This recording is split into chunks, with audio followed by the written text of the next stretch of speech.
war is horrible, so why did the Palestinians initiate this war with their vicious attack on Israelis on October 7th? Well, they didn't. They didn't. This war has been going on for 75 years. Israel initiated it in 1948 by ethnically cleansing 750,000 people. We must expel Arabs. We must expel Arabs and take their places.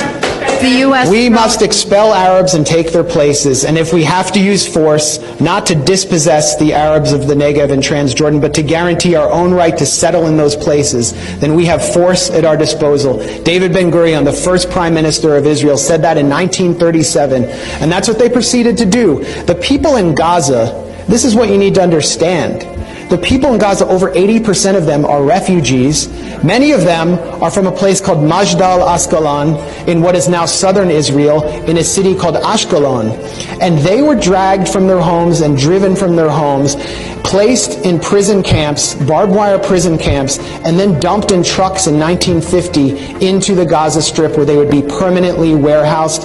And then Israel proceeded to move Arab, Jewish refugees and Russians into Ashkelon to prevent them from ever coming back, and pass laws to prevent Arabs, Palestinians, from being able to return to their homes. 750,000 were ethnically cleansed.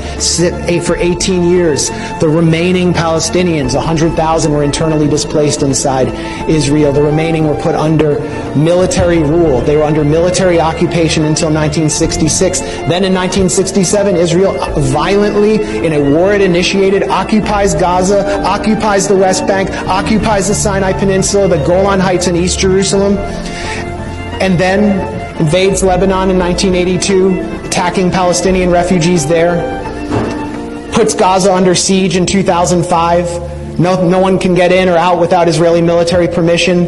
We must kill and kill all day, every day. That's according to Arnon Sofer, an Israeli government consultant who helped devise the siege of Gaza. For years, Israel would not allow certain chocolates and A2 paper into Gaza. And then they began these brutal military assaults, which they call mowing the lawn. And I talked to you about those assaults that took place on Gaza. So this didn't come out of a vacuum.